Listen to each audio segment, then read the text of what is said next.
I told you guys that I would have this done for you sooner rather than later, and look at me, here I am, fulfilling my promise.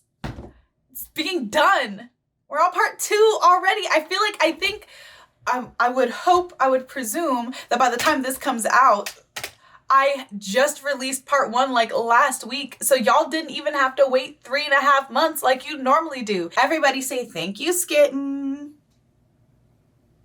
You're welcome. What up, Hope Biscuits? It's your girl Skitten, back at it again. We're here for more extra history. We're talking about Nazi occultism. The first video, we talked about the Thule Society, which those of you who have watched Supernatural are already familiar with. The title of this one is Weird Science. So I think we're probably gonna get more into the details of how science, myth, and occult practices were all combined to form the basis of Nazi beliefs. You feel me?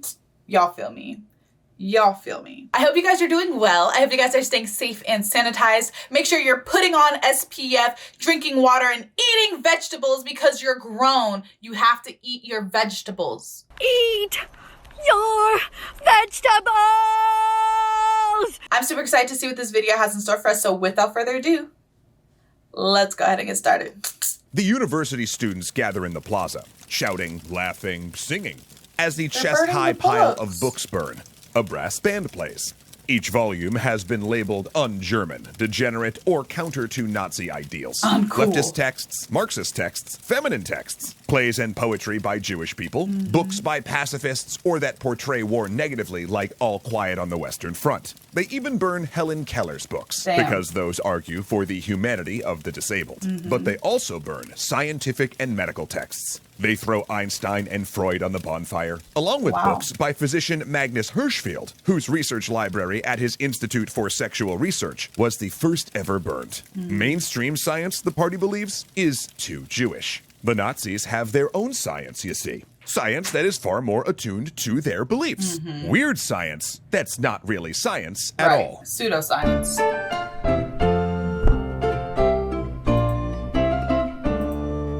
Thanks so much to Brilliant for continuing to support the learning of, real science.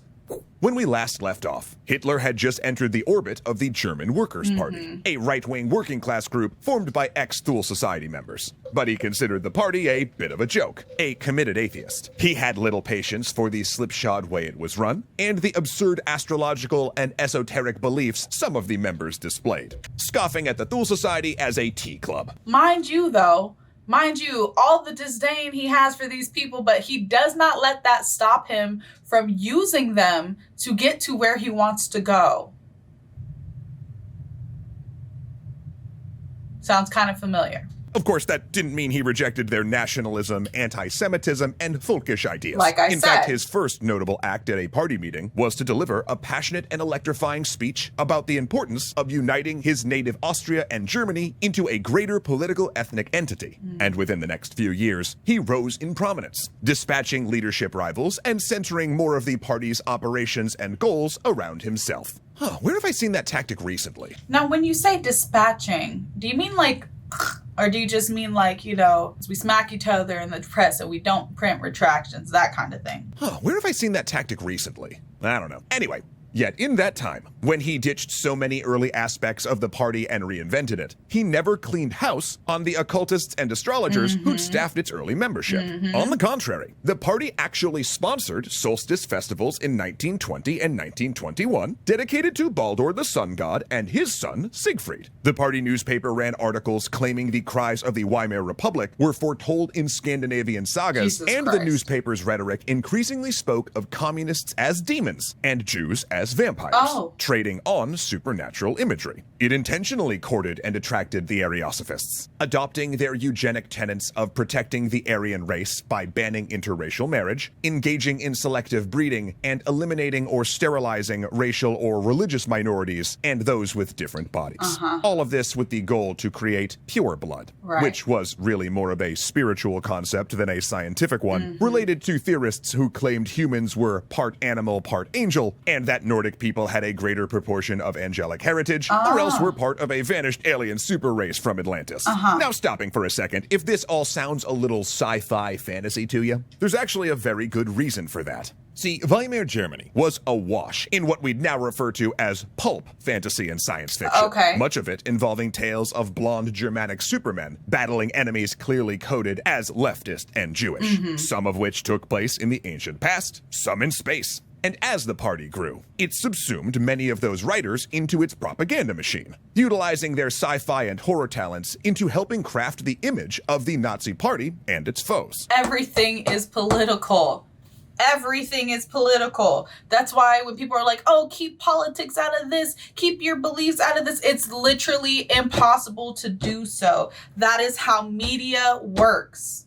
Media is propaganda. Granted, while many top-level leaders in the party, like Heinrich Himmler and Rudolf Hess, were very into occultism and astrology, overall, Hitler wasn't terribly interested in that stuff, despite regularly calling on tradition and the values of an imaginary past. Again, he was an atheist and considered himself a modernist who was more interested in science, or rather, things that, appeared science-y. See, he wanted the appearance of harnessing cutting-edge technology, but in truth largely rejected mainstream science. Because Nazi ideology held that science and academia was tainted by Jewish experts, Nazis instead rested on an alternate structure of pseudoscience and would have been called border sciences. So it's very similar to how they're like, oh, science and history is full of wokeness now, blah, blah, blah, blah. It's the same tactic. Things that use the vocabulary of science, and that adherents claimed would be proven, but were in no way evidence-based.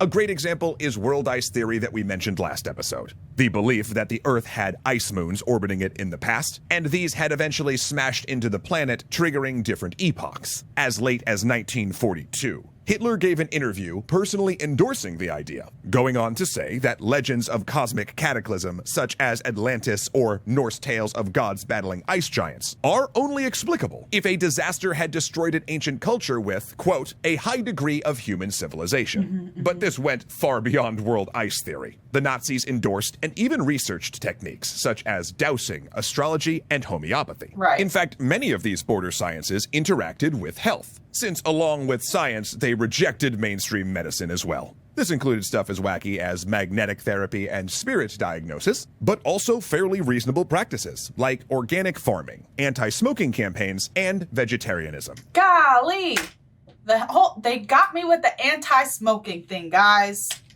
because they're right. And I have to clarify this every time I say this. I am not speaking as to your value as a person when I talk about smoking. It's just bad for you. It's horrific for your lungs.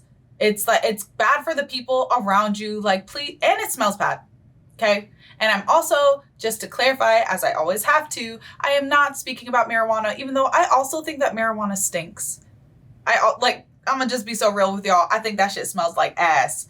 But like cigarettes specifically, stop that shit. Okay. Love you. Bye. Yeah, Hitler's famous vegetarianism, this is where that comes from. They also threw money at researching techniques called esoteric farming. What does that mean? This was a precursor of organic farming created by the German theosophist Rudolf Steiner, who ironically fled Germany in fear of Hitler. Now, while esoteric farming included many aspects we'd recognize today, like refusing to use pesticides, it also suggested things like assisting plant growth with astrology, and advised burying a ram's horn stuffed with quartz crystal in the soil. In fact, remember how we talked last week about how folkish thinkers imagined a past where German peasants were mystically connected to their land? Yes. Well, Nazi thinkers actually fantasized about eventually recreating those communities and using esoteric farming techniques on land they'd conquered. But ultimately, the Nazis disliked and distrusted real science because it was based on the scientific method, a structure that, when used properly, does not conform to an ideological bias. University students, professors, and even many doctors were distrusted as secret communists since many of these sectors had opposed the rise of fascism. You notice that there's this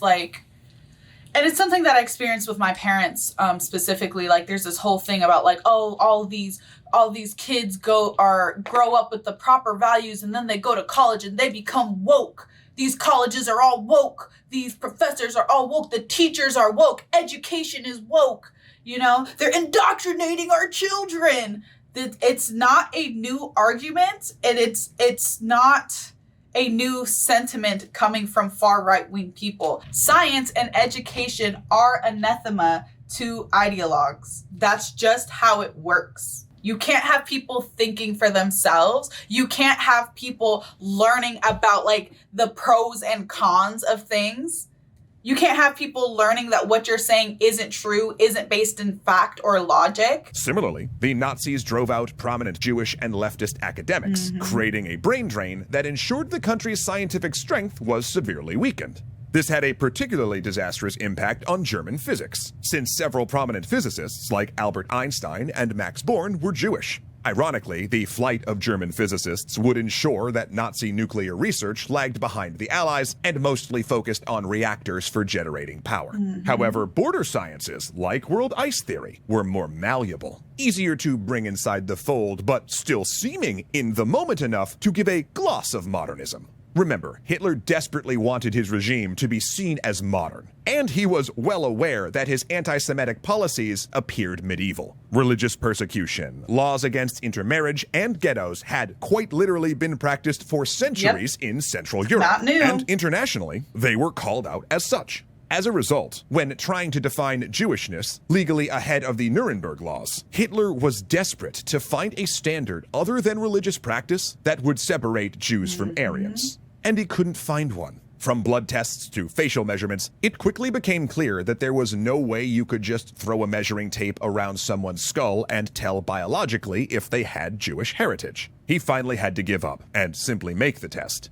Do you, or did any of your ancestors, practice the Jewish religion? And that, more than anything, exposes how Nazi radical ideology rested on pseudoscience, and what is at the bottom is really a supernatural belief rather than a scientific one. Well, that and how originally the Nazis spoke about Japan as part of the, quote, Asian horde that were trying to take over the world, but then when an alliance looked appealing, their propagandists explained that, oh, well, actually, the Japanese are like the Aryans of East Asia and are totally part of the higher races as well. Yeah, that one caused some whiplash even among the most indoctrinated Nazis. And the reason pop culture thinks of Nazi Germany as an era of not just science, but super science, is that their propagandists were so good at choosing projects that would impress and intimidate.